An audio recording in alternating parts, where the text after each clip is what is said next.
Bienvenidos al tema 8, unidades de diseño. Las unidades de diseño representan todos aquellos tramos o segmentos de la vía con características similares. Estas características se evalúan desde diferentes puntos de vista, ¿sí? Vamos a evaluar la topografía de la zona, el clima, específicamente las precipitaciones y la temperatura, el tránsito, las características físicas y mecánicas de los suelos, como la resistencia, por ejemplo. Se evalúa también la geología, el drenaje, representando todos aquellos aspectos que juegan un papel de importancia en el diseño de pavimentos. Las unidades de diseño se establecen para unificar criterios a lo largo de la vía que se desea diseñar, con el fin de que el diseño resulte lo más apropiado posible en función a las condiciones externas, desde el punto de vista de clima, de topografía, así como las condiciones de tránsito a las que estará sometida la vía durante su vida útil. A continuación vamos a evaluar cada una de las características que representan las unidades de diseño.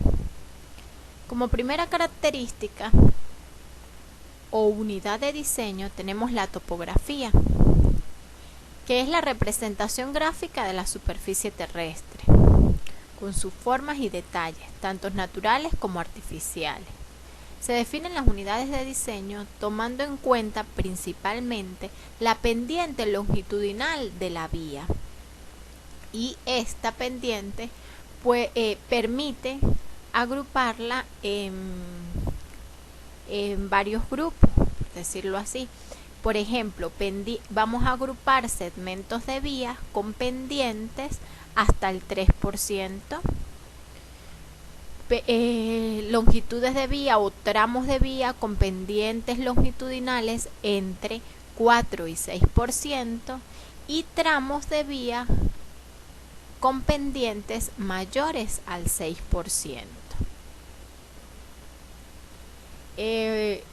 Es importante saber que la pendiente no se mantiene constante a lo largo del eje de la vía. La pendiente va variando, ajustándose a la topografía de la zona. Por ello, debemos establecer unidades de diseño en cuanto a este parámetro. Para ello, es necesario calcular la pendiente ponderada. A continuación le presento unos ejemplos. Por ejemplo, un tramo de vía que en una longitud tiene 0% de pendiente, luego esta aumenta a 2,5 y luego pasa a 1% de pendiente, se puede considerar estas tres pendientes como una unidad de diseño menor al 3%, ¿sí?, de inclinación longitudinal. Otro ejemplo, por ejemplo, lo tenemos con esta unidad de diseño con pendientes menores al 3%. ¿Qué sucede? Acá tenemos una longitud de 3,5 kilómetros con una pendiente de 2,5%. Luego continúa una longitud de 2 kilómetros con una pendiente de 4% y continúa una longitud de 2,5 kilómetros con una pendiente de 2%. ¿Por qué este tramo se incluiría en una unidad de diseño menor o igual al 3%? Porque su longitud es menor en referencia a los otros dos tramos continuos. Como la longitud es menor, entonces vamos a ponderar toda esta unidad con un 3% de inclinación, ya que este tramo es más corto que los adyacentes. Una unidad de diseño con una pendiente mayor al 3% la tenemos representada acá. Por ejemplo, tenemos un tramo de 3,5 kilómetros con 2,5% de inclinación y un tramo de 2,5 kilómetros con 2%. Pero ¿por qué la unidad de diseño se va a definir mayor al 3%? Ya que son 10 kilómetros los que tienen una pendiente mayor a ella. Entonces, en este tramo de vía prevalece, en este ejemplo prevalece la longitud mayor al 3% y por eso se define como una unidad mayor al 3% de pendiente. Okay, acá podemos observar que esta es una unidad de diseño mayor al 3%. Acá podemos observar, por ejemplo, que tenemos pendientes del 3, del 5%, de 7 y del 9%. Entonces podemos establecer hasta 5% una unidad de diseño, de 3 a 5% y de 7 a 9% otra unidad de diseño. Cada unidad de diseño tiene características particulares que permiten realizar un diseño en función a ellas, ¿sí? En términos generales, existen unidades de diseño para carreteras en zonas montañosas y para carreteras de llano. Entonces son dos unidades totalmente diferentes en función a la topografía del lugar donde se desea construir la vía. El siguiente parámetro a evaluar es el clima. Para determinar las unidades de diseño se consideran dos factores fundamentales, la temperatura y la precipitación. La temperatura permite definir si hay cambios notables en la temperatura media anual a lo largo del área por donde pasa la vía. Ejemplo, podemos establecer una unidad de diseño con la temperatura media anual de un tramo de vía que comprenda Mérida, Mucurubá. Luego la variación de la temperatura es considerable entre Mucurubá y la Mitisús y entre Mitisús y Barinas. Desde un punto de vista regional se puede observar que hay dos unidades de diseño ampliamente diferenciadas en la región de los llanos y en la región andina o en la región de montaña. Respecto a la precipitación, que se refiere a la condición de pluviosidad, que incluye llovizna, lluvia, precipitación de nieve, de granizo, esta se expresa en milímetros de agua y equivale al agua que se acumularía en una superficie horizontal e impermeable durante el tiempo que dure la precipitación. Podemos establecer unidades de diseño bien diferenciadas, por ejemplo, entre la precipitación en el tramo Mérida-Mitisús y Mitisús-Barinas. Acá es Barinas, por ejemplo. Respecto a la unidad de diseño relacionada con el tránsito, acá es muy importante considerar los conteos de tránsito, ¿sí?, en puntos estratégicos de la vía, para determinar cómo se mueve la población. Cómo se mueve por sentido, en función a los días laborables, a los fines de semana, dependiendo de la producción de determinadas zonas, el tipo de vehículo que transita es diferente. Entonces toda esta información respecto al tránsito debe ser recopilada y analizada estadísticamente para poder definir las unidades de diseño respecto a esta variable y así saber las cargas en función a cargas equivalentes que van a transitar por ese segmento y definir el diseño del pavimento. Por ejemplo, si nos referimos a tránsito, es diferente el tránsito que circula entre Mérida y la entrada del Arenal, luego de la entrada del Arenal hasta el pueblo de Tabay, porque los usos son diferentes, la población se mueve para actividades diferentes. Y por ejemplo, Tabay Barinitas y Barinitas Barinas. Las condiciones de carga es un punto muy importante a analizar en la variable. Dentro de las unidades de diseño también se analizan las características físicas y mecánicas del suelo, ¿sí?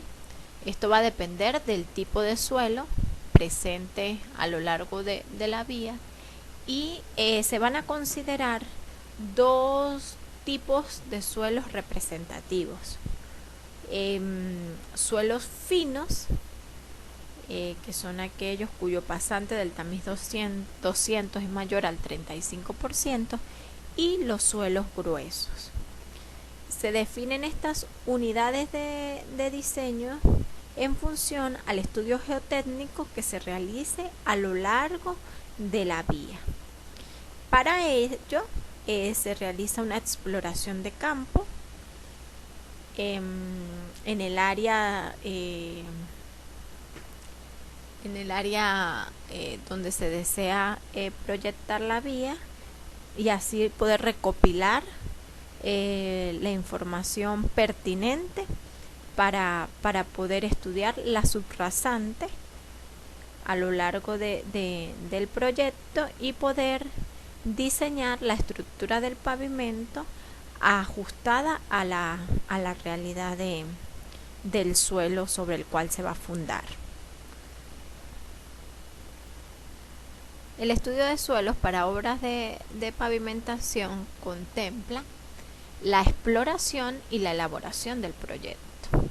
Dentro del sistema de exploración hay muchas formas, ¿sí? para obtener las muestras de suelo. Dentro de ese sistema de exploración tenemos la excavación a cielo abierto. Por ejemplo, esta imagen que tenemos acá con una retroexcavadora, excavamos, realizamos calicatas a la profundidad deseada. Por ejemplo, para carreteras la profundidad de influencia debe ser de 2 metros, es decir, vamos a analizar el suelo en un perfil longitudinal con profundidades de 2 metros. Es necesario hacer el estudio, tomar muestras cada metro de profundidad y poder establecer un perfil del suelo. También se puede realizar a mano, excavaciones a mano, pero recordemos que estas involucran mayor tiempo y de acuerdo al número de muestras que se vayan a tomar es una limitante. Podemos tener, dependiendo de la importancia del pavimento y del suelo sobre el cual estemos trabajando, podemos realizar también perforaciones para la toma de muestras. Por ejemplo, si necesitamos construir el pavimento de un aeropuerto, o también podemos hacer uso de métodos geofísicos y de sondeos, ¿sí? De equipos basados en tecnología, equipos modernos que nos permiten conocer las propiedades del suelo sin hacer tanta intervención del mismo. Acá podemos observar un conjunto de muestras tomadas a base de perforaciones y podemos observar cómo se van obteniendo las diferentes muestras según va variando el estrato del suelo que se está perforando. Dentro del estudio de suelos para obras civiles hay que destacar el siguiente esquema de trabajo.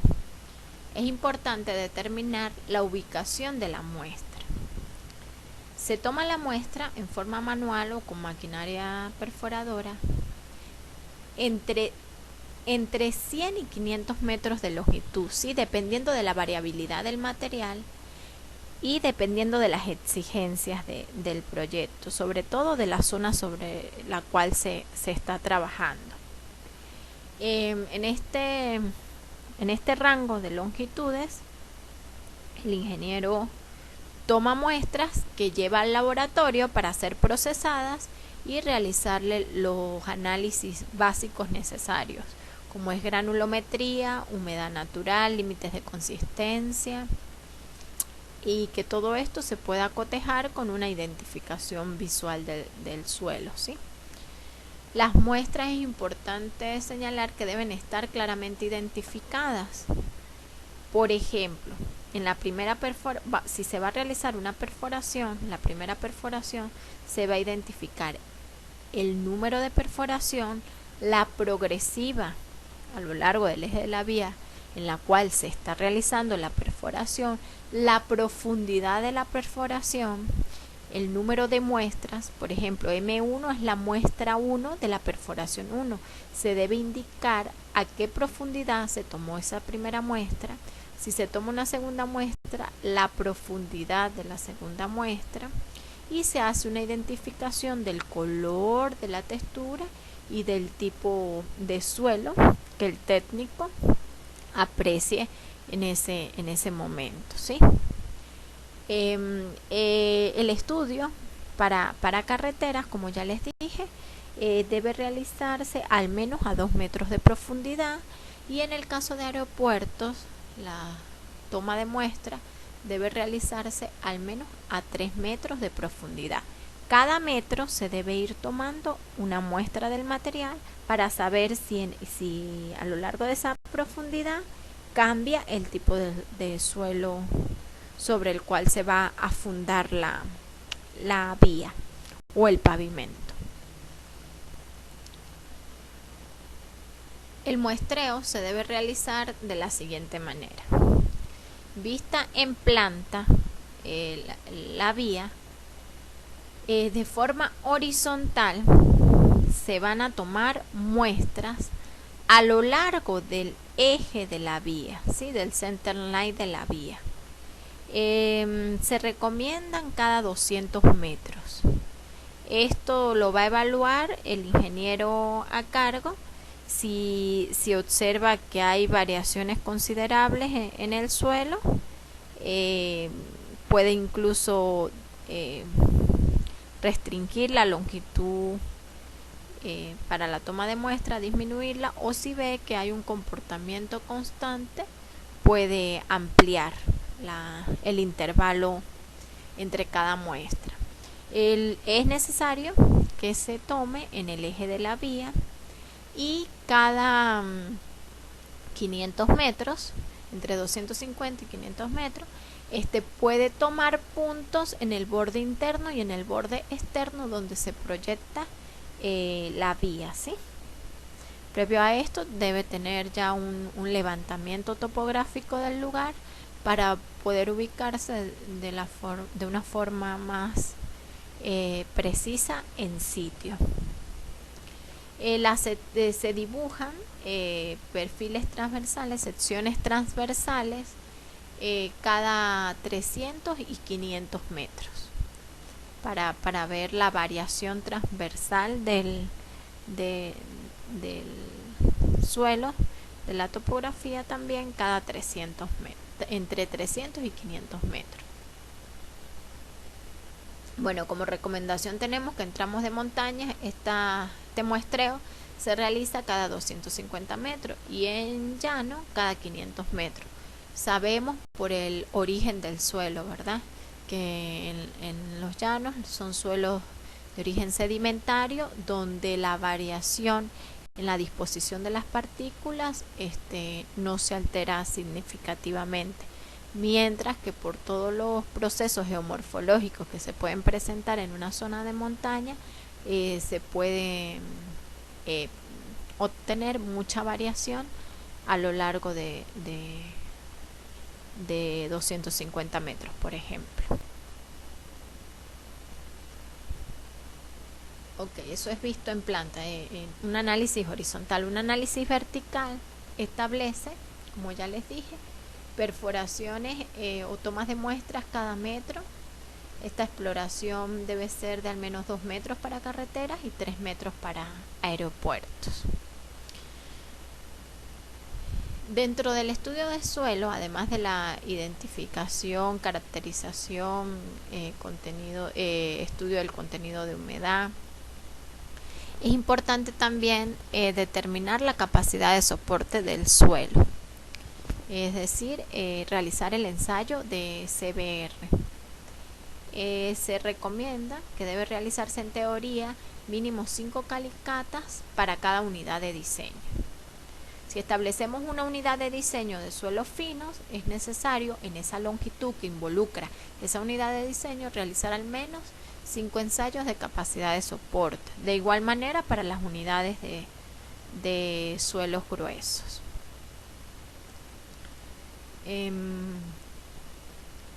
Bueno, en el caso de las carreteras se recomiendan calicatas de 1 metro por 1 metro por 2 de profundidad, y dependiendo de la importancia de la carretera, del tránsito de los ejes equivalentes que por ella circulen, el NT' también puede ser de 1.5 por 1.5 por 2 de profundidad. En el caso de aeropuertos se recomiendan que las calicatas sean de 1.5 o 2 metros por largo y por ancho, y de profundidad 3 metros. Estas muestras que se toman una vez realizadas estas calicatas deben ser dispuestas en un saco, y por cada muestra al menos se debe llevar al laboratorio 30 kilogramos de material para poder realizar los ensayos pertinentes. Una obra de pavimentación en aeropuertos debe esquematizarse de la siguiente manera. Todo lo que corresponde a la pista de aterrizaje, al estacionamiento, los retiros y los hangares debe introducirse en una cuadrícula. Cuyas secciones deben ser de 50 metros por 50 metros cada cuadro. Y se va a realizar la toma de muestras para el análisis de la unidad de diseño correspondiente al comportamiento del suelo. Cada muestra se va a realizar en la intersección de cada cuadrícula, es decir, cada 50 metros en cada sentido. En cada intersección se debe tomar una muestra para poder analizar de forma detallada el suelo que va a servir como subrasante para la construcción del aeropuerto. Acá les presento un perfil de suelos. El perfil de suelos es una forma gráfica muy sencilla de mostrar los diferentes tipos de suelos que se ubican a diferentes profundidades. Por ejemplo, acá tenemos una longitud de 1000 metros. Se identifica la progresiva 0,00 y se identifican a su vez las progresivas donde se va a tomar la muestra de suelo. Por ejemplo, la 0 más 200, 0 más 400, más 600, más 800, la progresiva 1 más 00. En cada progresiva, a 1 metro de profundidad se va a tomar una muestra y se le realiza el ensayo, la caracterización del suelo. Así a la segunda muestra, que se ubica a 2 metros de profundidad. Es decir, que en cada intersección vamos a tomar una muestra y vamos a caracterizar el suelo. ¿Cómo se procede a graficar el perfil del suelo? Bueno, por ejemplo, en este caso, la muestra que se toma aquí resultó ser un suelo A2,4. Se asume que de ese metro hacia arriba esa es la composición del suelo, ¿sí? Desde la superficie hasta el metro de profundidad. Si llega a haber algún cambio, ese no es significativo respecto a que se va a considerar el que está a 1 metro. Es decir, el suelo que se ubica aquí se considera que es el mismo suelo que está en la superficie. Luego, si ese suelo varía a 2 metros de profundidad, debemos analizar el resto de las progresivas. Por ejemplo, el suelo que se ubicó acá corresponde a un suelo A6, igual que el suelo que se ubica acá, un suelo A6. El suelo que se ubica acá en esta intersección es un suelo A6. ¿Qué hacemos? Trazamos esta línea verde, la podemos trazar desde el centro de este segmento, incluso un poco más hacia acá, hasta el lugar donde sabemos que hay variación del cambio de suelo, hasta acá, por ejemplo. Si en este punto se determinó que es un suelo A6, asumimos que el suelo que está sobre él y sobre él también es A6 y se traza el perfil. Partimos más o menos del centro de este tipo de suelo hasta acá, hasta la parte de abajo, ¿sí? Y hasta el centro de este otro bolsón, de este otro tipo de suelo. Por ejemplo, en el A6 lo identificamos hasta una parte de este tramo. Pudiésemos arrancar del centro, ¿sí? Del centro. Y decir que el suelo que hay aquí se comporta hasta cierto punto en la mitad del perfil, y el suelo que hay aquí también se comporta hasta la mitad del otro perfil. Esto es algo que no hay precisión, porque no vamos a medir cada metro, cada 2 metros, no vamos a hacer toma de muestras para saber exactamente hasta qué punto cambia el suelo. Pero de esta forma de esquema podemos identificar qué material prevalece. Acá, por ejemplo, sabemos que es un A5, por eso es que hacemos esta frontera entre un 4 y un A5. Más o menos en la mitad, pudiese ser en la mitad o un poquito desplazado ese rango entre progresiva y progresiva. Les enviaré un video donde realizo un perfil de suelos en la pizarra, ¿sí? Pero por favor, para que ustedes comprendan de qué se trata una unidad de diseño respecto al perfil del suelo. Entonces, por ejemplo, acá tenemos una 2, 4, acá tenemos una 6, A5, A4, A6. Este es representativo de suelos finos, ¿sí? Esta sería una unidad de diseño de suelos finos, prácticamente, porque tenemos un suelo granular, pero es una proporción muy pequeña en relación a todo el perfil. En función de la capacidad de soporte del suelo y en función de las unidades de suelos finos y de suelos gruesos, de las unidades de diseño de suelos finos y de suelos gruesos, se puede determinar el CBR de diseño, ¿sí? El CBR de diseño es un CBR que toma en cuenta los diferentes valores de CBR que se obtienen para una unidad de suelos finos o de suelos gruesos. Para su determinación se puede aplicar el método venezolano. El método venezolano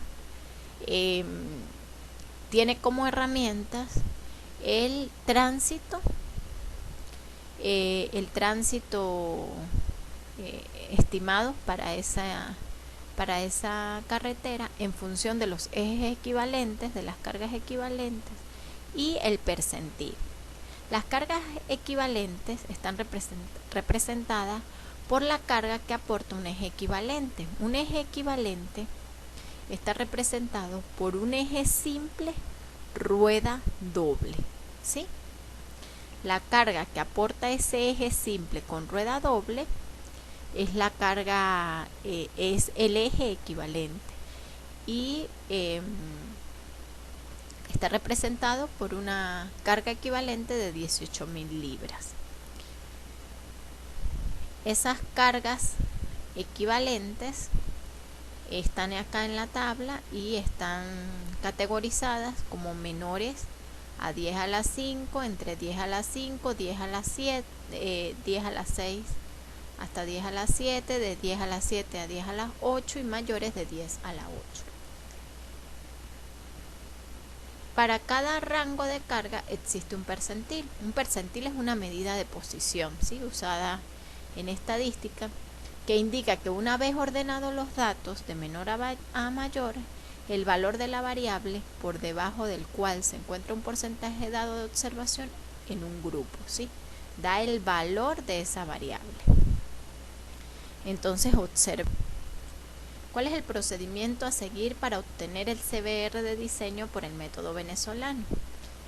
El primer paso es ordenar los valores de CBR de la unidad de diseño que estamos considerando, y esos valores van a ser ordenados de menor a mayor.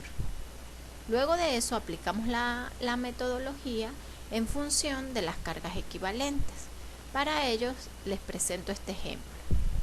Se tienen dos unidades de diseño, una de materiales finos y otra de materiales gruesos, para un tránsito de 10 a las 6 ejes equivalentes.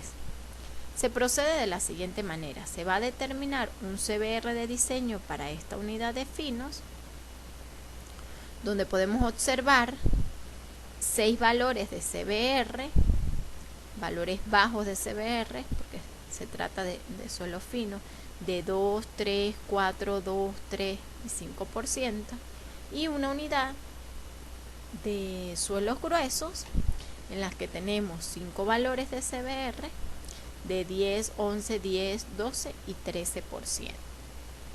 Ok. La unidad número 1. Analicemos las posibles opciones en cuanto a la consideración del CBR. Si se toma un CBR de diseño de 2%, el de 2%, el pavimento no se romperá, es decir, no fallará, porque estamos considerando la capacidad de soporte más baja, estamos diseñando con la menor capacidad de soporte. Pero ¿qué consecuencia trae eso? Que los costos de construcción son elevados, es decir, el espesor del material de esa unidad es un espesor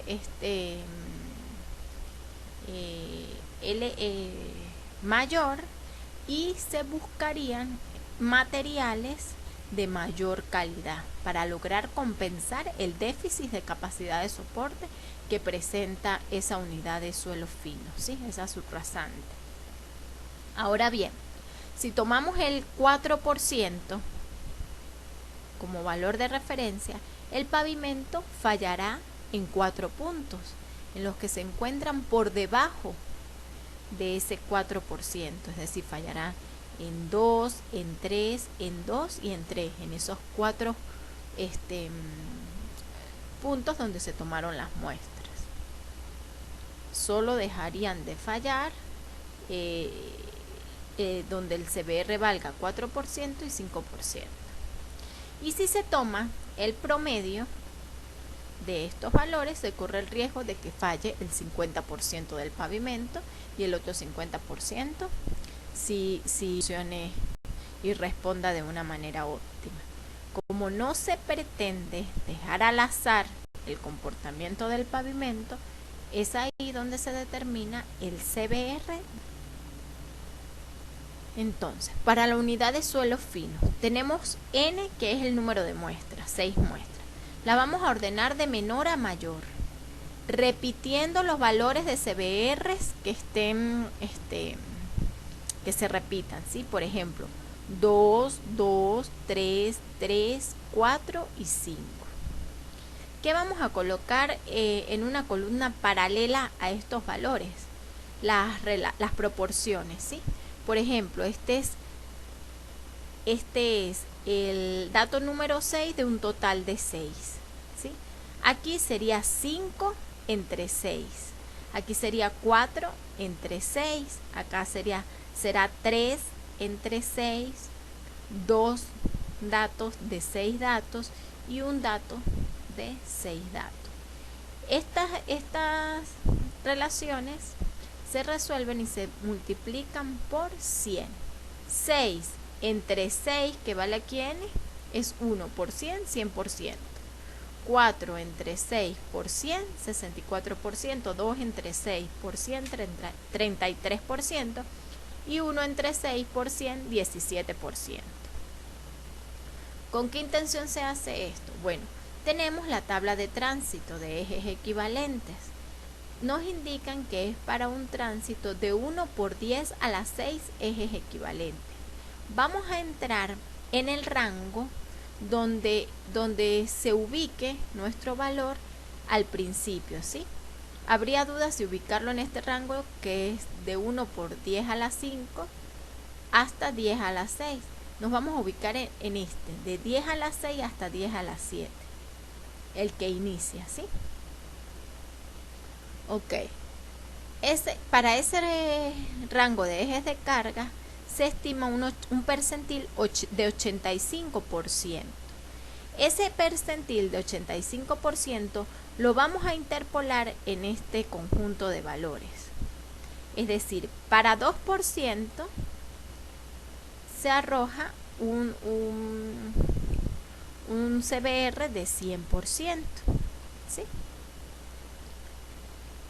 Es decir, para un 85%, el 85% se ubica entre para un CBR de 2% tenemos un percentil de 100%. Para un CBR de 3% tenemos un percentil de 67%. Vamos a interpolar en 85%, que es el percentil que me arroja el número de ejes equivalentes que tengo como dato para esa unidad de diseño. Acá interpolamos con 85% y obtenemos el CBR de diseño. El CBR de diseño da 2,5%. Se ubica en este rango. Estos porcentajes se refieren a la probabilidad que no falle el pavimento. Es decir, con estos valores de CBR, para estos ejes equivalentes hay un 85% de probabilidad de que el pavimento no falle, utilizando el CBR de 2,5%. Para la unidad 2 tiene 5 muestras. Vamos a colocar, a ordenar los CBR de menor a mayor, 10, 10, 11, 12, 13. Y las proporciones 5 de 5, 3 de 5, 2 de 5, 1 de 5 y lo multiplicamos por 100. Así vamos a obtener los valores de percentil. Sabemos que estamos trabajando con 10 a la 6 ejes equivalentes. Vamos a interpolar para un percentil de 85%. Se ubica entre 100% y 60%.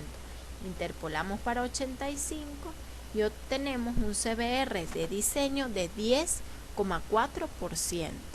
Es decir, si diseñamos con un CBR igual a 10,4%, garantizamos que al menos el 85% del pavimento no falle. Es decir, que en función de las unidades de diseño, vamos a obtener 2 CBR de diseño. He ahí la importancia de las unidades de diseño, porque no podemos diseñar toda la vía con un solo criterio, con un solo valor de CBR. Tenemos que ir unidad a unidad, determinando los valores de capacidad de soporte, y así cada sección del pavimento va a tener un diseño diferente en función a los materiales que presentan la subrasante. Segundo ejemplo. Observemos este segundo ejemplo. Dice, dado los valores de CBR, nos dan una muestra de 2, 4, 6, 8, 10 valores y nos dan un tránsito de 5 por 10 a la 6 ejes equivalentes. Ordenamos los valores de CBR de menor a mayor sin descartar ninguno, así se repitan. Hacemos una columna paralela donde los posicionamos de acuerdo al número de datos. Por ejemplo, este es 10 de 10, 9 de 10, 8 de 10, 7 de 10, 5 de 10, 4 de 10, 2 de 10, 3 de 10, 2 de 10, 1 de 10. Lo multiplicamos por 100 y obtenemos un conjunto de porcentajes. Vamos a interpolar para el percentil de 85% e interpolaríamos entre quiénes.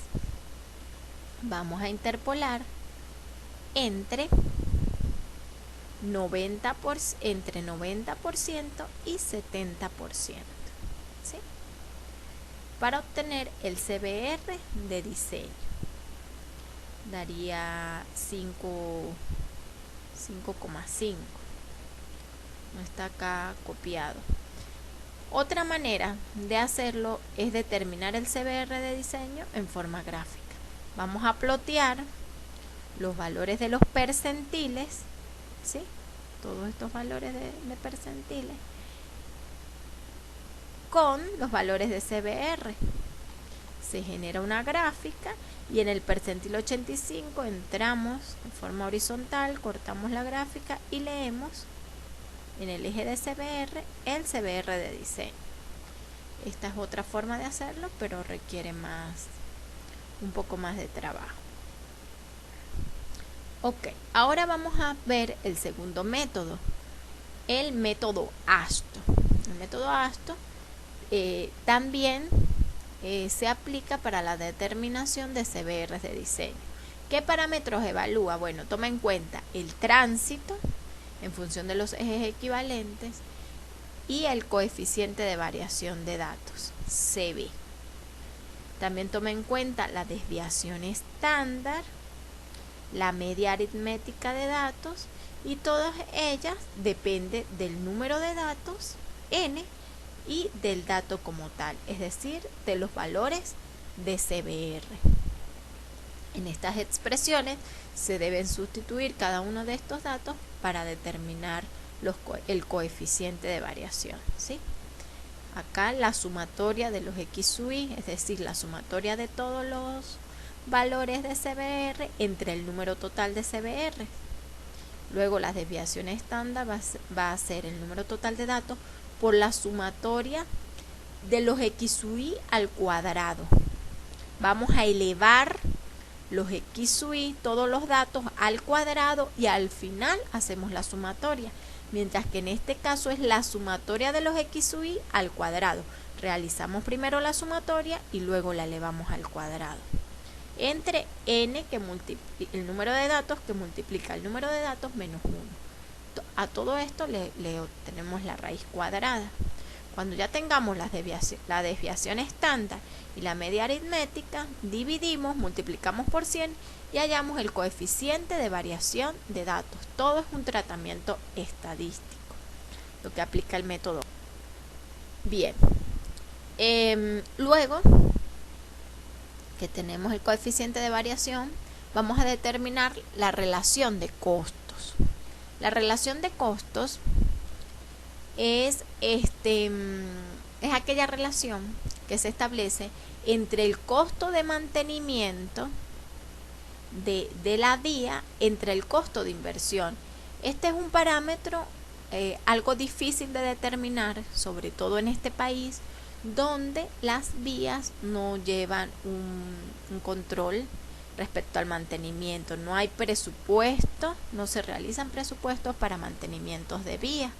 Entonces este es un número que siempre queda en incógnita, lamentablemente. Sabemos el costo de inversión de la vía, lo que se invierte para construirla, pero no manejamos la información de cuánto hay que manejar en cuanto a costos para mantenerla durante el tiempo de vida previsto en el cálculo. Esa relación de costos varía entre 1 y 5, ¿sí? Es decir, que podemos tomar como valor de referencia, si no contamos con esa información, una relación de costo de 2,5. ¿Cómo trabaja el método AST? Bueno, una vez que tiene el coeficiente de variación, tiene la relación de costos, va a trabajar con el percentil de diseño.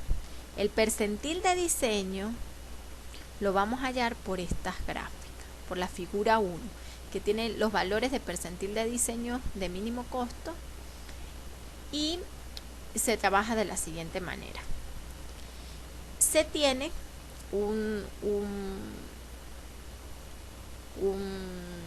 rango de coeficientes de variación que va menor a 20, entre 0 y 20, y menor o igual a 20, entre 20 y 40, y mayor o igual a 40.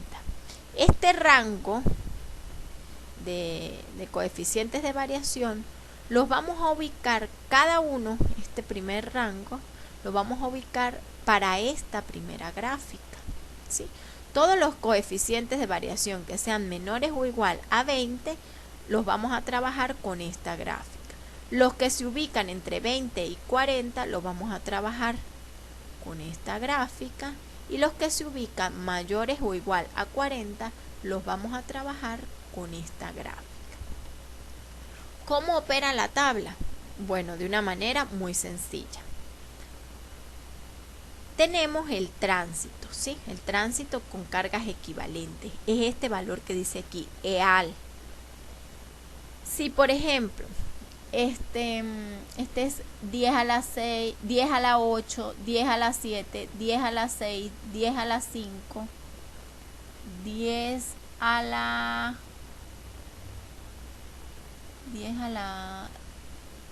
3 y debería ser 10 a la 4 y 10 a la 3. A cada eje, a cada rango de ejes equivalente, a cada valor le corresponde un número de curva, ¿sí? Por ejemplo, para un valor de tránsito de 5 por 10 a la 6 le corresponde la curva número 4. Entonces, con la relación de costo ingresamos, por ejemplo, una relación de costo de 2,5, cortamos la tabla número 4, la curva número 4, en este caso aquí, si el coeficiente de variación es menor a 20, menor o igual a 20, bajamos y obtenemos el percentil. Si me dicen una relación de costo igual a 3 para un coeficiente de variación igual a 35, 35 se ubica entre 20 y 40, es decir que vamos a trabajar con estas curvas. Entonces busco una relación de costo igual a 3 con una curva número 4 en un coeficiente de variación de 30, bajo y obtengo el percentil de trabajo. Observen que estos percentiles, a medida que avanzamos en la gráfica, disminuyen para que no se confundan en el momento de resolver. Y así vamos a determinar el percentil. Luego, con ese percentil vamos a hallar el CBR. Ejemplo: determinar el CBR de diseño para un tráfico de 5 por 10 a la 6 ejes equivalentes con una relación de costo igual a 3. La solución: tenemos N, que es el número de datos, se calcula la desviación estándar, el promedio, y se halla el CB. El CB dio 7,6. Eso indica que vamos a ingresar en la primera curva, ¿sí? Entramos a la figura 1 con CR igual a 3 y se corta la curva de tránsito que corresponda a 5 por 10 a la 6. Cortamos la curva y se lee el percentil de 66%. Luego venimos con ese percentil e interpolamos entre el primer valor, 100%, y el valor que le continúa, donde hubo cambio de porcentaje, que sería 50%. Interpolamos para 66% y obtenemos un CBR de diseño de 10,7%. En un segundo ejemplo, nos piden determinar el CBR de diseño para un tránsito de 5 por 10 a la 6. Tenemos el total de datos, 10 datos, se ordenan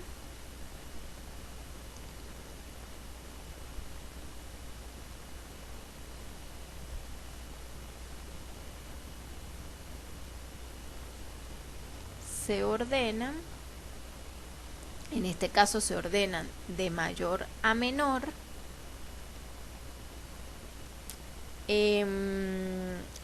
Se determinan los percentiles para cada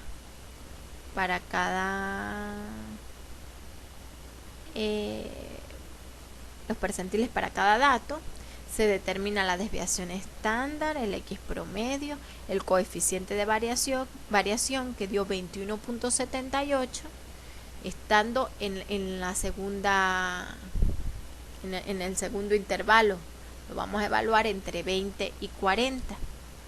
Como no se cuenta con valor de CR, se utiliza el promedio de 2,5. Entonces, ingresamos y vamos a definir el CBR de diseño para el porcentaje que nos da la gráfica, para el percentil que nos da la gráfica, interpolamos y hallamos un CBR de diseño de 8,22%. Entonces se utiliza la gráfica con el rango de CB ampliado, ¿sí?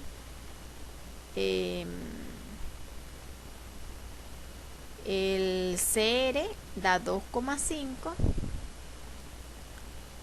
y el NT' 5 por 10 a la 6. Cortamos la curva y se va a obtener un percentil de 75% para lo que arroja un CBR de 8,22%. Tomando en cuenta este CBR de diseño, se garantiza que el pavimento no falle al menos en el 75%.